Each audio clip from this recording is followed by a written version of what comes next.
Ko itong bumili ng Pure Honey produkto natin, no? Boss Jeff ng Santa Rosa, Laguna. Boss, ito mismo ang marireceive mo. Ako mismo din ang mag-aasikaso niyan, no? Ang gagawin natin, 3 patong. Explain ko sa iyo, boss. Unang patong niyan, unang balot, bubble wrap. Tapos karton, boss, makapalang karton natin. Tapos bubble wrap ulit para sisiguraduhin natin na hindi mababasag to sa biyahe, no? JNT Rider ang magpipick up nito. Antayin natin si Boss Raymart, taga Santa Rosa, Laguna ka. Baka bukas 2 or 3 days, sabi na lang natin safe 3 days, marireceive mo to. Ito na rin yung waybill mo, lalagay na natin lahat.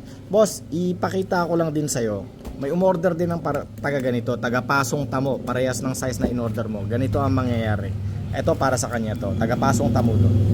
Naman boss, halos doblete. Ganyan na ganyan ang gagawin natin. Bubble wrap, karton, tapos bubble wrap. Hindi natin titipirin yan. Nabasagan na kasi kami dati. Nakakahiya sa customer. Sayang ang honey, no? Gagawin na din natin to para sa'yo.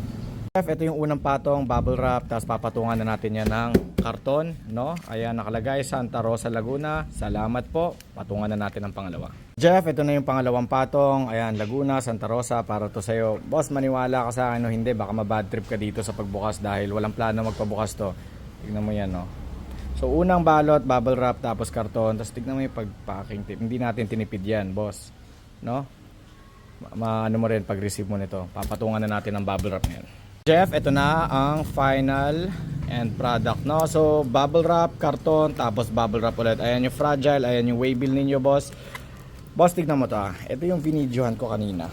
Pinakita ko yung hindi ko pa binabalot to. Tignan mo ngayon. Mas makapal pa yung sayo, boss, oh. Walang tipid-tipid yan, boss.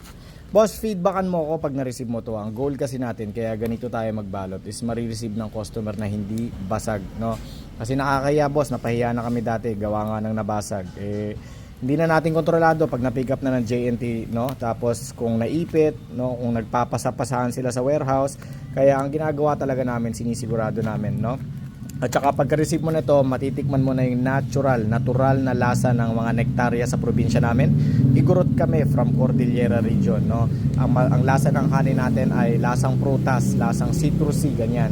Kasi ang lasa at ang kulay ng honey nakadepende yan sa pinapaligiran ng mga bubuyog. Kaya magkakaiba ang lasa at ang kulay dahil magkakaiba ang mga halaman na pinapaligiran ng mga bubuyog sa bawat lugar. Cordillera region, Ilocos region, Sierra Madre, Bicol, Visayas, Mindanao. Kaya ganon, no? So, feedbackan mo ako, boss. Maraming salamat. Ingat ka palagi. Santa Rosa, Laguna ka, boss. Bigyan mo lang ng konting araw. Marireceive mo na to. Antayin natin si JNT Rider. Pipick upin niya na to. Kausap ko lang siya kanina. God bless you.